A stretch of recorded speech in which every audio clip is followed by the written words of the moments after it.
Hyderabad metro మరో ఘనత సాధించింది. మృత్యువడిలోకి జారుతున్న ఓ వ్యక్తి ప్రాణాలు కాపాడింది. గుండె మార్పిడి చికిత్స కోసం గుండెను తరలించేందుకు హైదరాబాద్ మెట్రో రైలుకు శుక్రవారం రాత్రి గ్రీన్ కారిడార్ ఏర్పాటు చేశారు. ఎల్బీ నగర్లోని కామినేని ఆసుపత్రి నుంచి లగ్డికాపుల్లోని గ్లోబల్ ఆసుపత్రి వరకు 13 కిలోమీటర్ల మేర గుండెను మెట్రోలో 13 నిమిషాల్లో తరలించారు.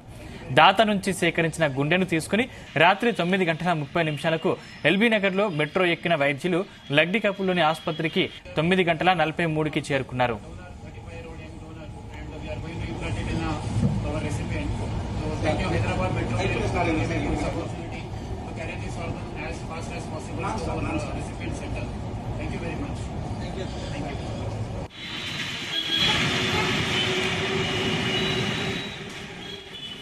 కామినేని ఆసుపత్రి నుంచి ఎల్బీనగర్ మెట్రో స్టేషన్ కు రోడ్డు మార్గంలో గుండె తరలించేందుకు 4 నిమిషాలు పట్టినట్టు ఆసుపత్రి వర్గాలు పేర్కొన్నాయి.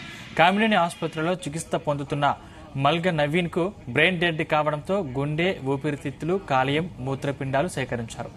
ఇందులో గుండెను కార్డియో మయోపతి సమస్యతో బాధపడుతున్న మహబూబ్ నగర్ కు చెందిన వ్యక్తికి అమర్చేందుకు గ్లోబల్ ఆసుపత్రికి తీసుకెళ్లారు. డాక్టర్ అజయ్ జోషి ఆధ్వర్యంలో వైద్య బృందం గుండె శస్త్రచికిత్సను పూర్తి చేశారు.